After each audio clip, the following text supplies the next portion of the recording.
The space station was huge. It floated in the dark space between stars, looking like a giant metal flower with 12 different sections. Each section was built for a different alien race. The station's name was Harmony Prime, and today it would host the most important meeting in the galaxy's history. Ships arrived from all over the galaxy. The Zephyrian vessels looked like silver bugs with wings that shimmered in the starlight. The crystalline hegemony sent ships that looked like they were made of living glass. The Catharian fleet brought their furry, round ships that reminded everyone of flying carpets. Each race brought their best diplomats and their most important leaders. The war had been going on for 10 years. Entire star systems had been destroyed. Billions of people had died. A fighting had started over mining rights in the Outer Rim, but it had grown into something much bigger. Now, 12 different alien races were fighting each other, and everyone was tired of the death and destruction. Ambassador Lisa Carter walked down the long hallway of Harmony Prime. She was a tall woman with short brown hair and calm blue eyes. She wore a simple black suit that looked plain compared to the fancy clothes of the other ambassadors. Behind her walked Jake Morrison, a young man with red hair who studied alien cultures, and Amy Rodriguez, a smart woman who handled trade deals. Lisa looked relaxed.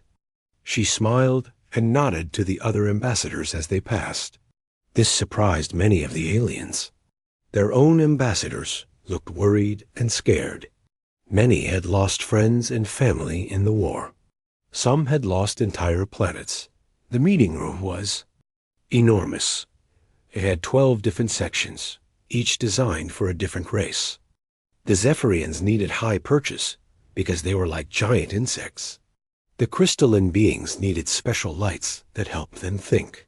The Catharians had soft, warm seats because they were covered in fur. General Faxmar from the Draconic Hegemony was the first to speak. He was a huge lizard-like creature with red scales and yellow eyes. His voice sounded like rocks grinding together. "We are here to end this war," he said. "Too many have died. Too many worlds have burned." The other ambassadors nodded. Some of them had tears in their eyes. The war had hurt everyone, but then something strange happened. The Zephyrian ambassador, a creature that looked like a praying mantis but was as tall as a human, clicked his mandibles together.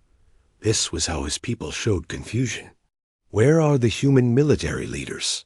he asked. All eyes turned to Lisa Carter. She smiled politely. "They are not needed for this meeting," she said simply. The crystalline hegemony's speaker made a sound like wind chimes. This was how his people showed surprise. "But this is a military matter," he said. "How can you make peace without your generals and admirals?" Lisa's smile never changed.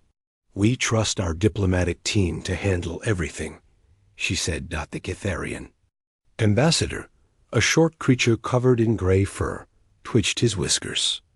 "Are your military leaders too inexperienced for such an important meeting?" he asked. Jake Morrison almost laughed, but he kept his face straight. Amy Rodriguez looked down at her papers to hide her smile. Lisa just shook her head. "Our military is quite capable," she said. "They simply have other duties right now." General Faxmar's yellow eyes narrowed. "What duties could be more important than peace?" he asked. Lisa didn't answer directly. "Let's focus on the negotiations," she said. "We're here to end the war, not discuss military matters." The aliens looked at each other.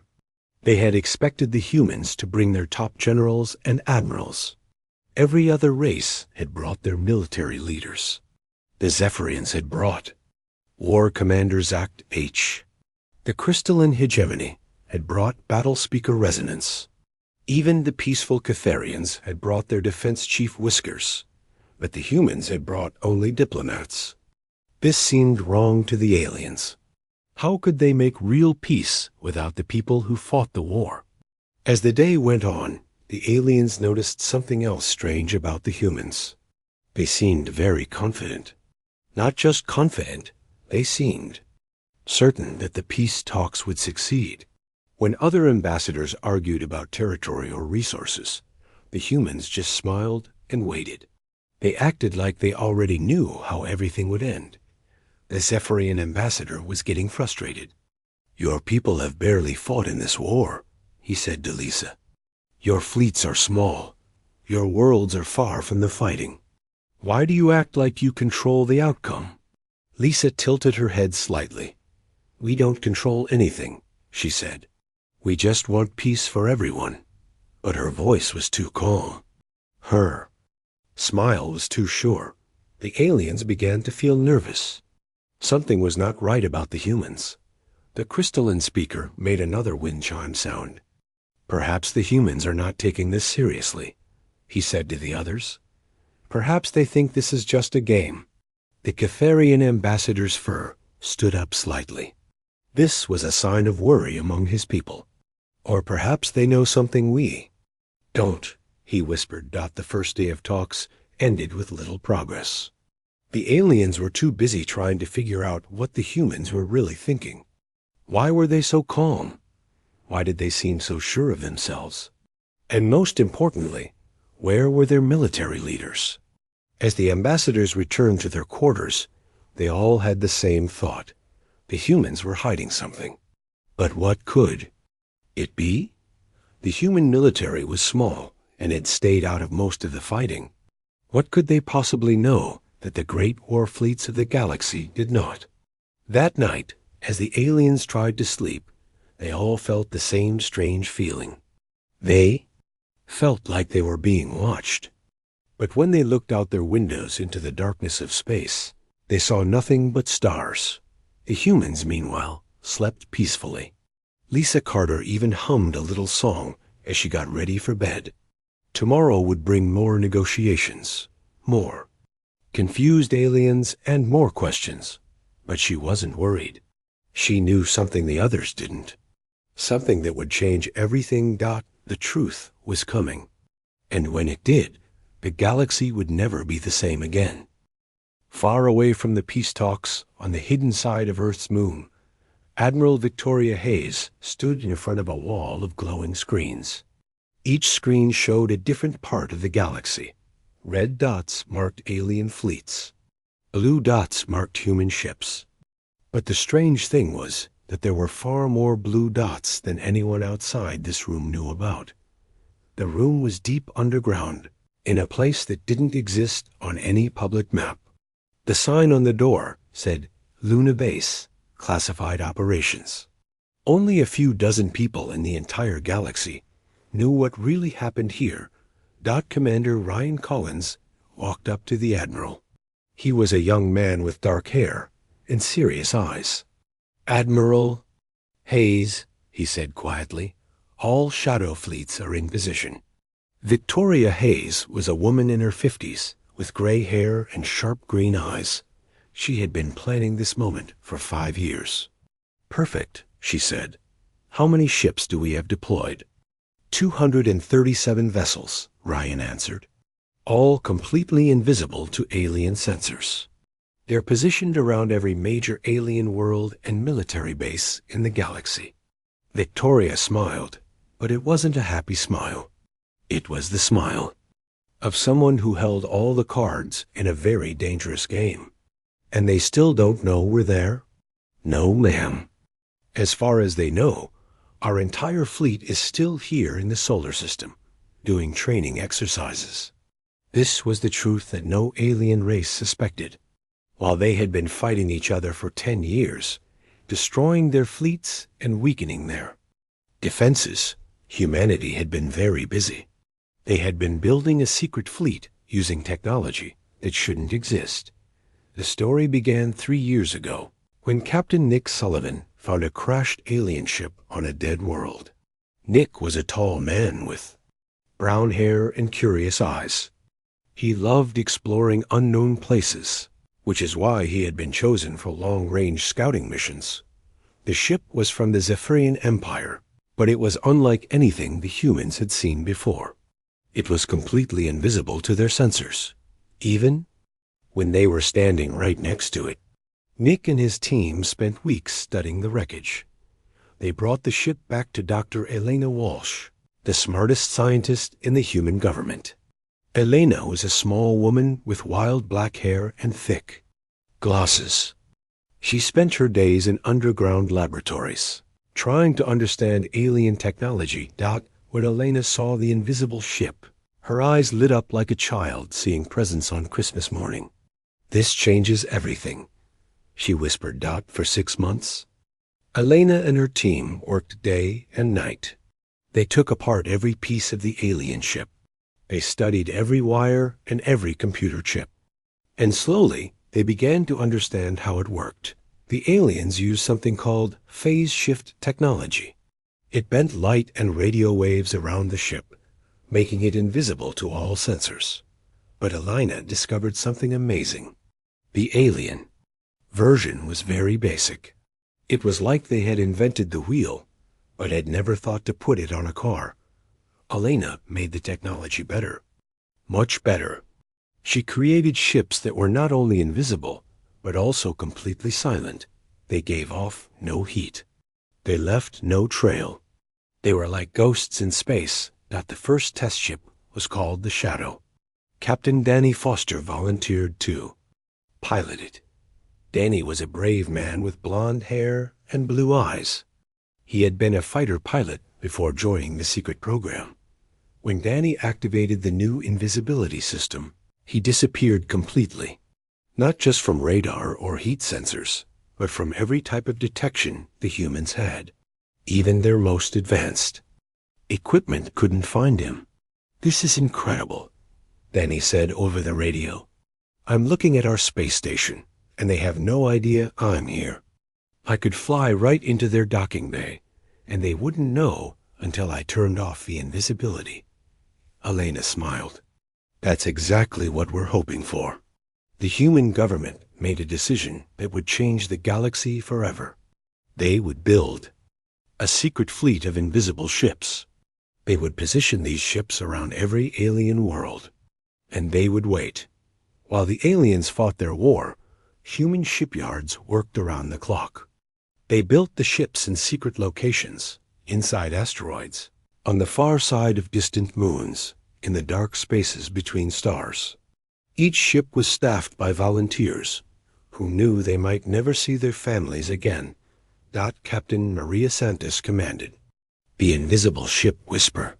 She was a serious woman with short black hair and dark eyes. Her ship was positioned near the crystalline hegemony's home world. She had been watching them for 8 months, learning their routines, studying their defenses. "They have no idea we're here," Maria reported to Admiral Hayes. "Their defense fleet patrols the same routes every day. If we wanted to, we could destroy their entire orbital defense system in 10 minutes. Captain Chris Taylor had a similar report from his position near the Catharian homeworld. "Their military is completely focused on the war," he said. "They've pulled most of their defenders away from their home systems. They're sitting ducks." This was happening all over the galaxy. Every alien race had made the same mistake. They had sent their fleets to fight the war, leaving their home worlds defended by only a few ships. And those few ships had no idea that human vessels were watching them from the shadows. The most amazing part was how the humans had done it. They didn't use force. They didn't threaten anyone. They just quietly moved their invisible ships into position and waited. Admiral Hayes looked at her screens again. Each red dot represented millions of alien lives. Each blue dot represented a human ship that could end those lives in seconds. But the aliens had no idea the blue dots even existed.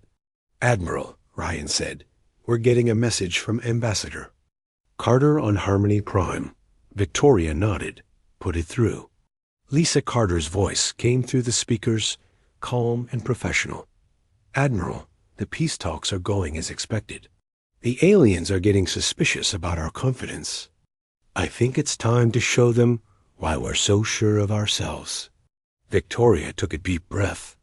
The moment they had been planning for years was finally here. Understood, Ambassador. Operation Silent Thunder is ready to proceed. How long will the demonstration last? Lisa asked. 30 seconds, Victoria replied. Just long enough to make the point. That should be plenty, Lisa said. Proceed when ready. Victoria looked around the room at her officers. They all nodded. They were ready. All ships, Victoria said into her microphone. This is Admiral Hayes. In 60 seconds, you will decloak for exactly 30 seconds. Show them we're there, then disappear again. This is not an attack. This is a message. All across the galaxy, human captains received the order. Nick Sullivan, floating invisible near the Zephyrian homeworld.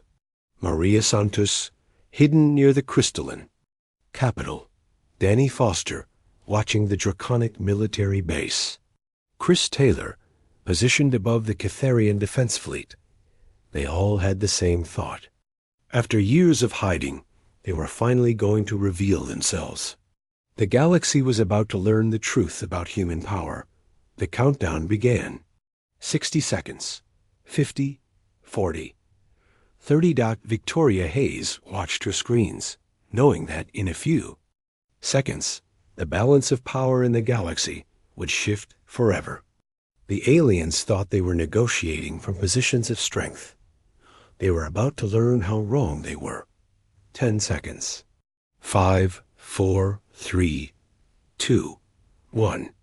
All ships, Victoria said quietly, execute Silent Thunder. Across the galaxy, invisible. Human ships suddenly appeared on every alien sensor screen.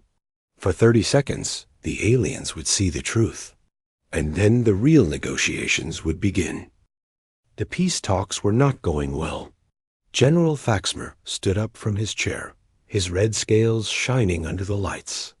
His yellow eyes were angry, and his voice was like thunder. The Outer Rim belongs to the draconic hegemony. He shouted. We conquered it with our blood. The Zephyrian ambassador clicked his mandibles loudly. Your people started this war, he said. You attacked our mining ships because they were stealing our resources. Thaxmore roared back. The crystalline speaker made sounds like breaking glass. This was how his people showed anger. Both of you are wrong, he said. The Outer Rim should be neutral territory.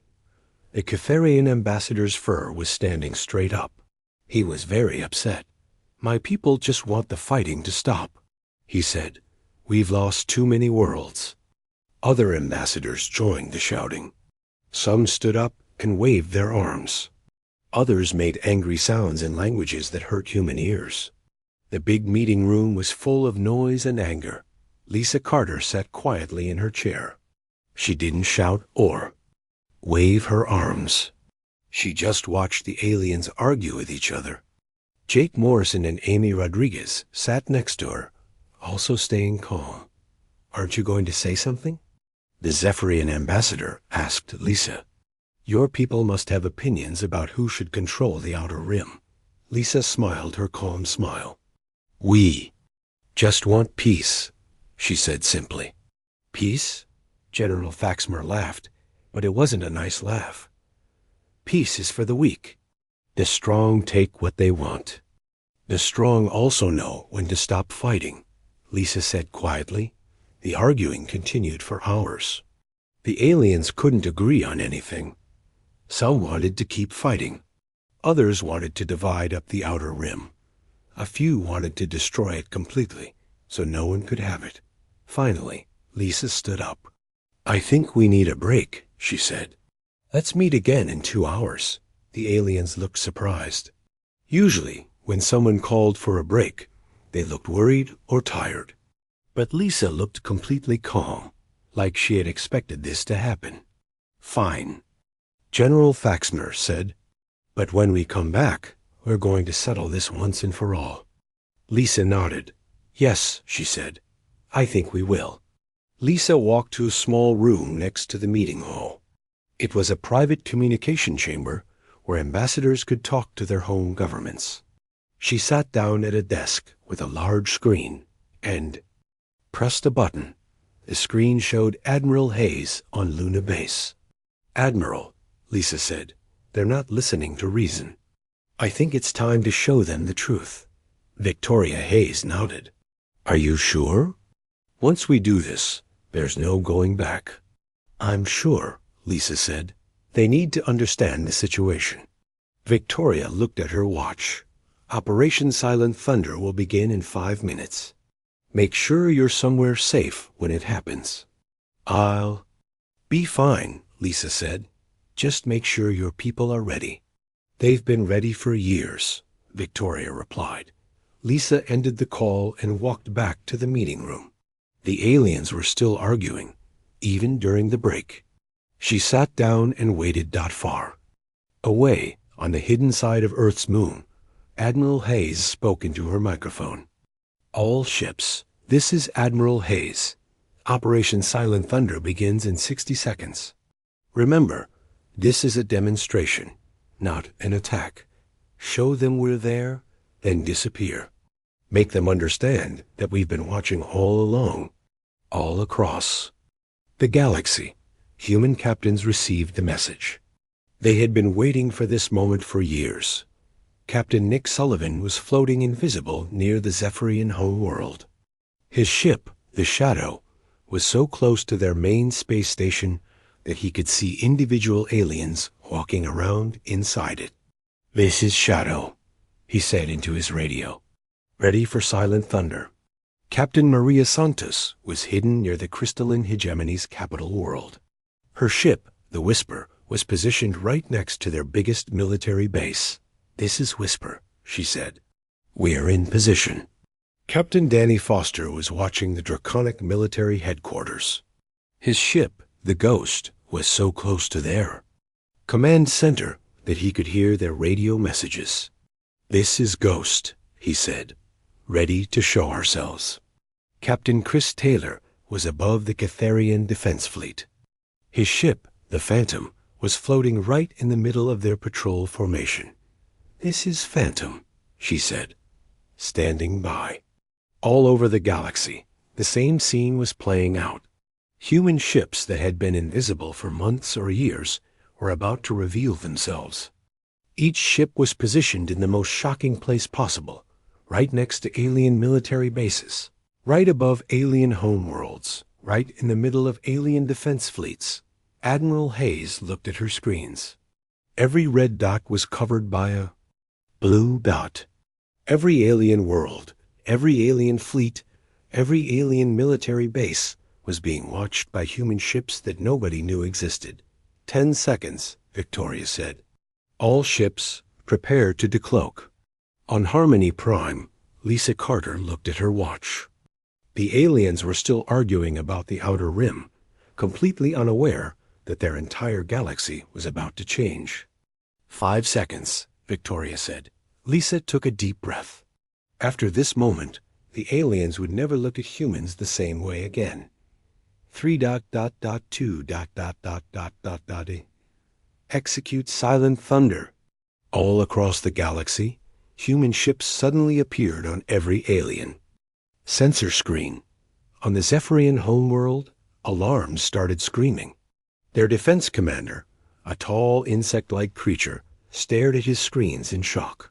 "There's a human ship right next to our main station." He shouted, "How did it get there?" The crystalline hegemony's military base erupted in chaos. Their defense computers, which had shown empty space for months, suddenly detected a human warship floating just outside their shields. "This is impossible," their commander said. "Our sensors would have detected any approaching ship." The draconic military headquarters was in panic. General Vextar, Thaxmer's brother, looked at his screens and saw a human ship that seemed to appear out of nowhere.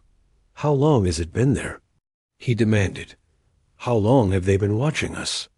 The Catharian Defense Fleet was in complete confusion. Their patrol ships suddenly found themselves surrounded by human vessels that had been invisible just seconds before. "Where did they come from?" their admiral asked. We've been patrolling this space for months. On every alien world, in every alien fleet, the same thing was happening. Human ships were appearing in places they shouldn't be able to reach. Not just one or two ships, but hundreds of them. They were everywhere. Captain Nick Sullivan watched the chaos on the Zephyrian station. "They're scrambling their defense fleet," he reported. "But they're too late. We could have destroyed their entire base before they even knew we were here." Captain Maria Santos saw the same thing at the crystalline base. "Their shields are powering up," she said. "But we've been inside their shield perimeter for 8 months. If we had wanted to attack, we would have already won." The demonstration lasted exactly 30 seconds. Long enough for every alien military commander to see the human ships. Long enough for them to understand that humans had been watching them for a very long time. Long enough for them to realize how vulnerable they really were. Then, as suddenly as they had appeared, the human ships vanished again. The sensors that had shown human vessels just moments before now showed empty space. But the aliens knew the truth. The humans were still there, watching and waiting. On Harmony Prime, Lisa Carter looked at her watch. The 30 seconds were over. She stood up and walked back to the meeting room, where the aliens were all staring at their personal communication devices. They were getting emergency messages from their home worlds. "Shall we continue the peace talks?" Lisa asked politely. The aliens looked at her with new eyes. They weren't looking at a simple diplomat anymore. They were looking at a representative of a power they had never imagined existed. General Faxmer's yellow eyes were wide with shock. "Your ships, double quotes," he said quietly. "They were at our home world, right next to our command center." Lisa smiled. Her calm smile. "I don't know what you're talking about," she said. But everyone in the room knew she was lying. And everyone in the room knew that the galaxy had just changed forever. The meeting room was very quiet. The aliens who had been shouting and arguing just an hour ago now sat in their chairs like scared children. Their personal communication devices kept beeping with emergency messages from their home worlds, but they were too shocked to answer them. General Faxmer was the first to speak. His voice was much quieter than before. "Ambassador Carter," he said, "perhaps we should discuss the peace terms more carefully." Lisa Carter looked at him with the same calm smile she had worn all day. "Of course, General. What would you like to discuss?" The Zephyrian ambassador's mandibles were trembling. "The demonstration," he said. "The ships that appeared around our worlds. How long have they been there?" "I'm not sure what you mean," Lisa said politely. "Could you be more specific?" The crystalline speaker made a sound like wind chimes in a storm. "Don't play games with us," he said. "We know what we saw. Your ships were right next to our most protected military bases." Lisa tilted her head slightly. "That sounds very unlikely," she said. "Our fleet is quite small compared to yours. How could we position ships near your bases without you noticing?" The Ketherian ambassador's fur was still standing up. "Because they were invisible," he said. "Your ships can turn invisible." "Invisible ships?" Lisa laughed softly. "That sounds like something from a science fiction movie." "I'm sure your sensors just had a temporary malfunction." But the aliens weren't fooled. They knew what they had seen. More importantly, they knew what it meant. If humans could make their ships invisible, if they could position them anywhere without being detected, then everything the aliens thought they knew about the galaxy was wrong. On Earth, in a secret laboratory deep underground, Dr. Elina Walsh was watching the peace talks on a large screen. She was surrounded by her team of scientists, all of whom had helped create the invisible ship technology. "Look at their faces," Galena said to her assistant, Dr. Peter Chong. "They're finally understanding what we've accomplished." Peter nodded. "The psychological impact is even better than we hoped. They're not just scared of our ships. They're scared of what else we might be hiding. Elena smiled. That's the beauty of the unknown. When you can't see something, your imagination fills in the gaps. And imagination is always scarier than reality. She was right. All across the galaxy, alien military commanders were panicking. They didn't know how many human ships were watching them. They didn't know how long the humans had been there. Most importantly, they didn't know what else the humans could do. On the Zephyrian homeworld, Defense Commander Zach H. was pacing back and forth in his command center. Run full sensor sweeps of the entire system, he ordered. Every hour, around the clock. If there are human ships here, I want to know about it. But the sensors showed nothing. The space around their world looked completely empty. This made Zake even more nervous. Were the human ships still there, invisible and watching? Or had they moved somewhere else? There was no way to know that the crystalline hegemony was having the same problem. Their battle speaker resonance ordered his ships to patrol every area around their home world, but they found nothing. It's like fighting ghosts, he told his officers. How do you defend against an enemy you can't see? Back on Harmony Prime, the peace talks had taken on a very different tone. The aliens were no longer making demands. Instead, they were asking questions. What do you want? General Thaxmer asked Lisa. What are your terms for peace? Lisa looked surprised. We don't have any special terms, she said. We just want the fighting to stop. But your ships, the Zephyrian ambassador said. They could attack any of our worlds at any time. What's to stop you from conquering the entire galaxy? Lisa's expression became serious. We're not conquerors, she said. We believe in peace and freedom for all species. We would never attack unless we were attacked first. The crystalline speaker made a sound like breaking glass. But you could, he said. You could destroy any of our worlds before we could even respond. Many things are possible, Lisa said carefully. That doesn't mean they will happen. Jake. Morrison watched the conversation with quiet amazement. The aliens were doing exactly what the human government had hoped they would do. They were so worried about the invisible ships that they were forgetting to fight with each other. On Luna Base, Admiral Hayes was monitoring communications from across the galaxy. Her screens showed the panic and confusion that was spreading through every alien military. The demonstration had worked perfectly.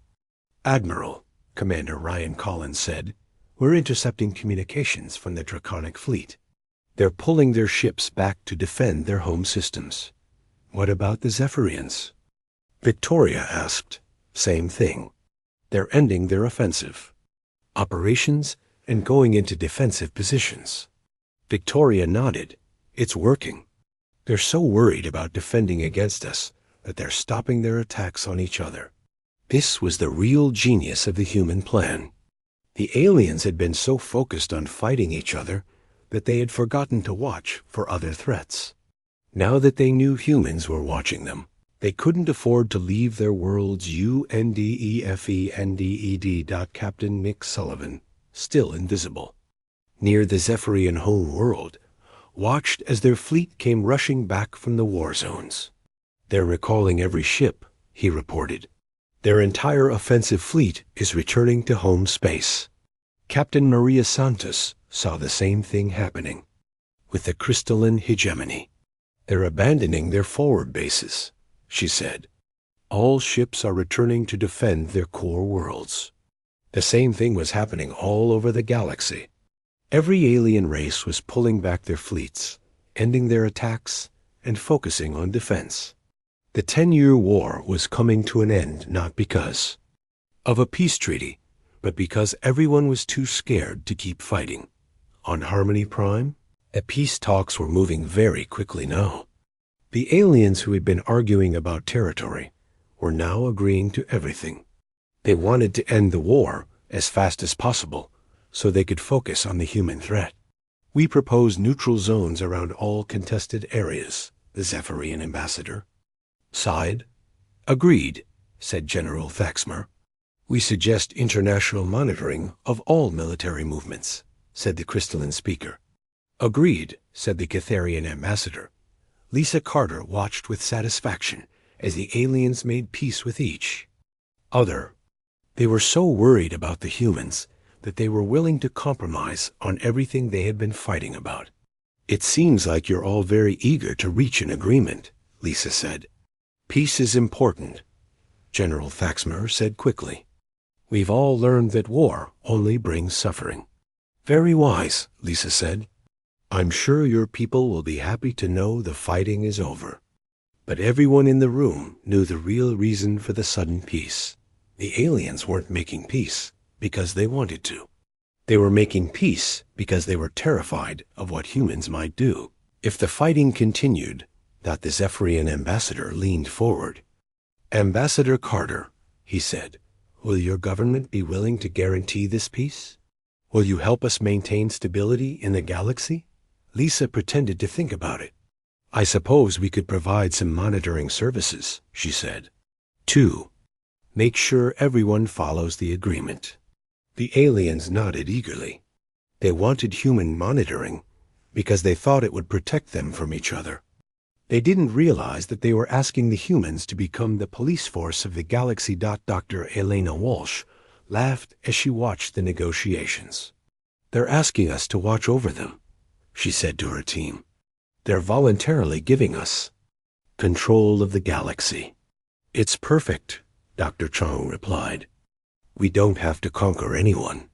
They're asking us to be in charge. The peace treaty was signed that same day. It was the fastest peace negotiation in galactic history.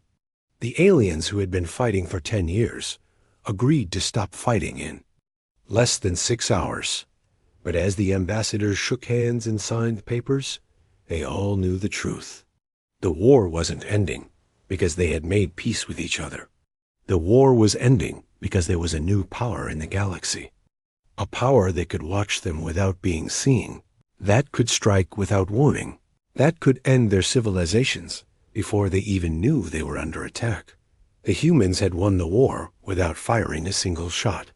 And the most amazing part was that the aliens had asked them to win. The signing ceremony was beautiful. Representatives from all 12 alien races sat around a large table made of crystal that came from the crystalline hegemony's home world. The peace treaty was written on special paper that would last for thousands of years. General Faxmer signed first, his large clawed hand carefully writing his name in the ancient script of his people. The Zephyrian ambassador signed next, using a special pen that worked with his insect-like fingers. One by one, all the aliens signed the treaty that would end the 10-year war. Lisa Carter signed last, representing Earth and all of humanity. Her signature was simple and neat, just like everything else about her. When she finished writing, she looked up at the aliens with her calm smile. I'm happy we could help bring peace to the galaxy, she said. The aliens nodded, but their eyes were worried. They knew this wasn't really peace. It was surrender. They had surrendered to a power they couldn't see, couldn't fight, and couldn't understand. The ceremony was broadcast across the galaxy. On billions of worlds, people watched as their leaders signed the peace treaty. Most of them were happy that the war was over. But some of the smarter ones asked questions. Why did the fighting stop so suddenly? Asked a young Zephyrian student. Why are all our fleets coming home? Asked a crystalline worker. Why do our leaders look so scared? Asked a Catharian child. The answers to these questions were classified. Only the top military and government officials knew the truth about the invisible human ships. Everyone else was told that the war had ended because all sides had finally seen the wisdom of peace. But the military leaders knew better. They knew that the war had ended because a new player had entered the game. A player who had been watching from the shadows, learning their weaknesses, and waiting for the right moment to reveal themselves. On Luna Base, Admiral Hayes was reading reports from across the galaxy. Every alien fleet was returning to their home systems. Every alien military base was going into defensive mode. The Great War that had raged for 10 years was over. "Admiral," Commander Ryan Collins said, "we're receiving requests from 17 different alien governments. They want to establish communication channels with our fleet." Victoria smiled. "They want to talk to us now that they know we exist." "What? Should we tell them?" "Tell them we're always available for peaceful discussions," Victoria said. "But don't tell them where our ships are or how many we have. Let them keep guessing." Ryan nodded. The mystery was just as important as the power. As long as the aliens didn't know the full extent of human capabilities, they would assume the worst. And their imagination would be far scarier than the reality. Captain Nick Sullivan was still floating invisible near the Zephyrian home world. He watched as their defense fleet took up new positions around their planet. They were trying to create a defense that could stop invisible ships, but Nick could see dozens of weaknesses in their formation.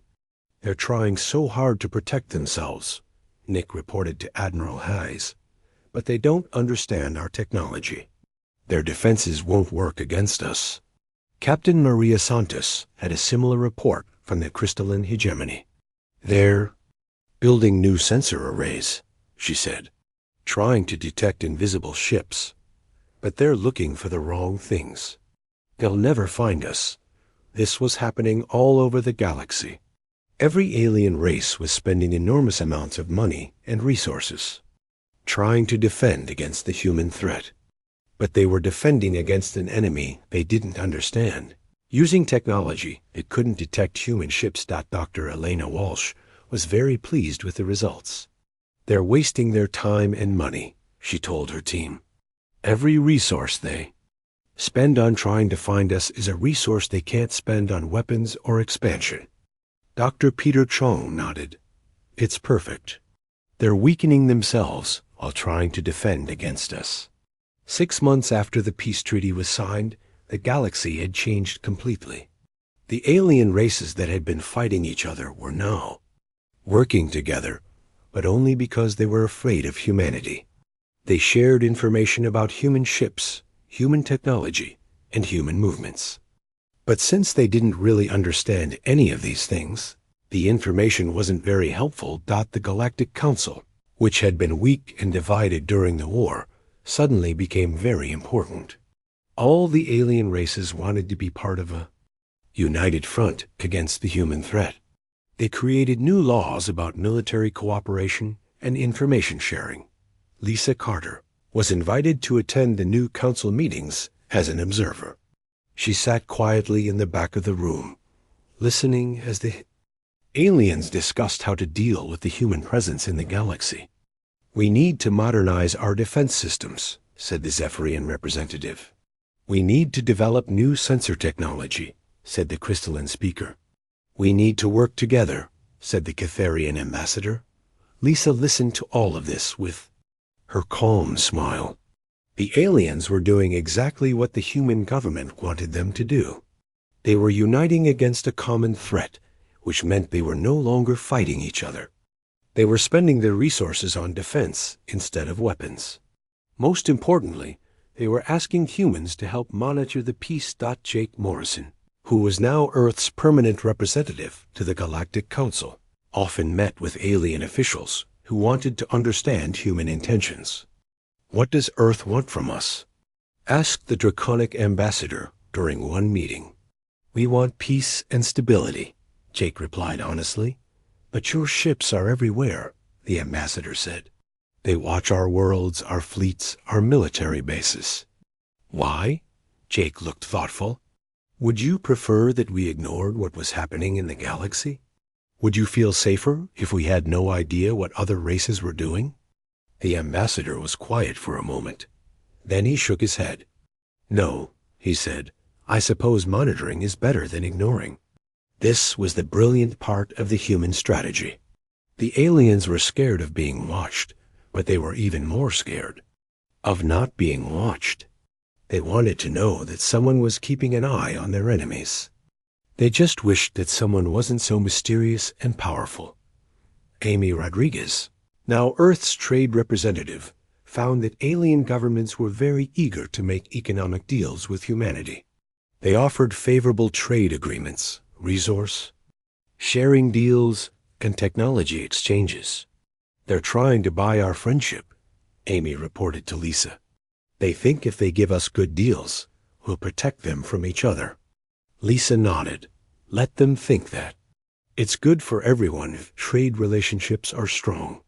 The truth was that humanity didn't need the alien resources or technology. Earth had everything it needed, and human technology was now far ahead of anything the aliens had. But the trade deals made the aliens feel more secure, and security was good for peace. 2 years after the peace treaty, the galaxy was more stable than it had been in centuries. The various alien races still didn't like each other very much, but they weren't fighting. They were too busy trying to defend against humans to fight among themselves.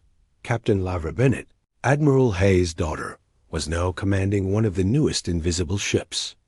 Her vessel, the TDF Whisper, was equipped with technology that was even more advanced than the ships that had participated in Operation Silent Thunder. Dad would be proud of how far we've come, Lavra said to her crew. Her father had been a famous general who had died in an accident years before the war ended. Admiral Hayes had named Laura's ship in his honor.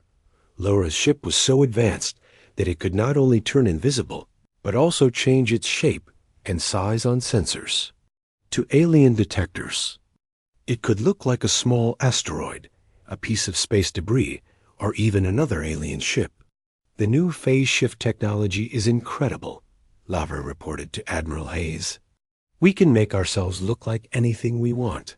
The aliens will never know what's real and what's not. This was the next step in human technological superiority.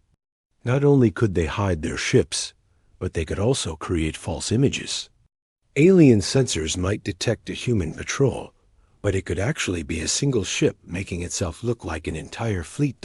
Dr. Elena Walsh, now in charge of all human research and development, was working on even more advanced projects. We're developing ships that can phase in and out of normal space, she told Admiral Hayes during a secret meeting. They won't just be invisible, they'll be in a completely different dimension. Admiral Hayes shook her head in amazement. How long? Before this technology is ready? Maybe 5 years, Elena said, but we don't really need it. The aliens are already too scared to cause trouble. This was true. The galaxy had entered what historians would later call the Long Peace. No major wars had started since the treaty was signed. Disputes between alien races were settled through negotiation, usually with human mediators helping to find solutions. Lisa Carter, now Earth's permanent ambassador to the galaxy, often mediated these disputes. She would sit in her quiet, calm way and listen to both sides argue. Then she would suggest a compromise that both sides could accept. How do you always know the right answer?